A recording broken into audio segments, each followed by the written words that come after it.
தொழில்துறை சுற்றுலாவை மேம்படுத்த நாட்டின் 100 சிறிய நகரங்களுக்கு விமான சேவை பிரதமர் மன்மோகன் சிங். முசாஃபர் நகர் கலவரம் மேலும் 2 சட்டமன்ற உறுப்பினர்கள் கைது. திரைப்பட நூற்றாண்டு விழா நிகழ்ச்சியை தொடங்கி வைத்தார் முதலமைச்சர் ஜெயலலிதா. மூத்த கலைஞர்களுக்கு விருது வழங்கி கௌரவித்தார். ரசாயன ஆயுதம் குறித்த தகவல்களை ஐக்கிய நாடுகள் சபைக்கு அளித்தது சிரியா.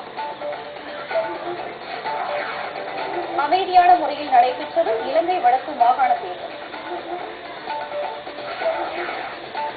ஜெய்ப்பூரில் தொடங்கும் சாம்பியன்ஸ் லீக் கிரிக்கெட் போட்டியில் ராஜஸ்தான் மும்பை அணிகள் இன்று மோதல். மகளிர் ஆசிய கோப்பை ஹாக்கி ஹாங்காங்கை வீழ்த்தியது இந்தியா.